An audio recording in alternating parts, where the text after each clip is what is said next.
Hey guys, this is Ming here, speech therapist from agentsofspeech.com. Today we want to talk about is ABA bad for you? So just a quick video to answer this question I get a lot.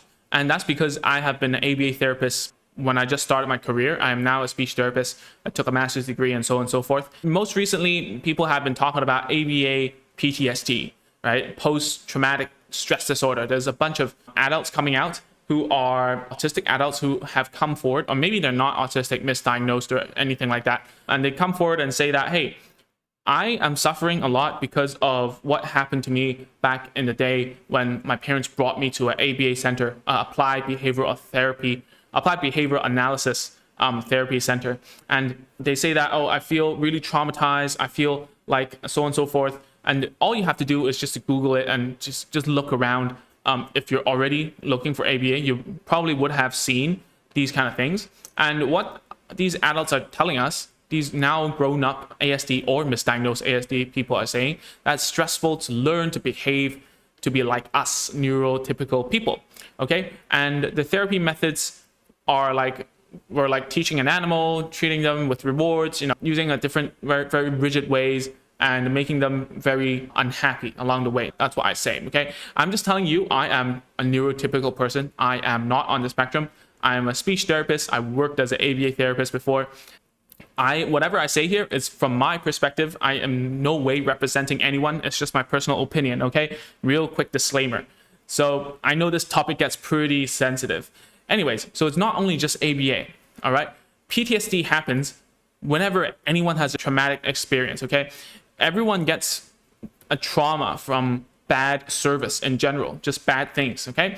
I had a student who is on the spectrum, who is now adult, who has PTSD with oral motor, okay? That's something that I work with every day, nearly, okay? Not during now the pandemic, but oral motor is something that all speech therapists will kind of use, whether they are pro or not for speech oral motor. We have a whole video about oral motor here on Agents of Speech, but it's the fact that they've been forcing her to open her mouth with incorrect methods, and that has created a trauma. So it's not only in ABA, it's all across this industry and other industries as well. Okay, this can happen to anyone. It could be a bad dentist, a dentist who doesn't know how to build a rapport with a kid and therefore has made them really scared about going to the dentist, right? It could be a plumber who really screwed up your toilet and then you don't know if you can trust a plumber anymore.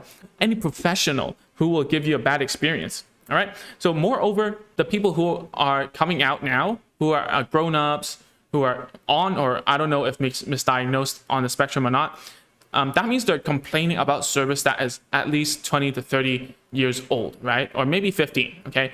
So therapy for special needs children is not a very old profession. Maybe if you talk about around 40 to 50 years ago, right? We used to, not we, like the predecessors, the people who used to experiment on the children on the spectrum would be screaming at them, starving at them to see if they have any affection towards other human beings and so on. And that's why we have this kind of data right now. I'm not saying that they did a good job back then. When I was watching that during my training days as an ABA therapist, which, the clinic that I worked at did a very good job telling us that this was the old type of therapy. This was the old type of things that they did for us to have this understanding now. Therefore, we're not going to do the things that they used to do, right? We're going to be as naturalistic, as uplifting as, we only do positive things. We do not punish, we only reward, or we praise, we do not condemn, this kind of mindsets, right? And the best mindset about this is praise the best and ignore the rest, right? And I think nowadays, even in the ABA industry, there's a huge discrepancy about where the service should be. Is it very structured? Is it like all the way here, very naturalistic, like doing floor time, if you know what floor time is, right? I think that if we are comparing a service that is so different in its infancy, maybe even 30 years ago, it would be very like night and day right now, okay? So remember that student I was talking about who had a traumatic experience about oral motor. When she sees therapists who work now, like me as well, it looks very different than when she was a child, okay? And this was like 25 years ago, okay? And the discrepancy of service is huge, all right?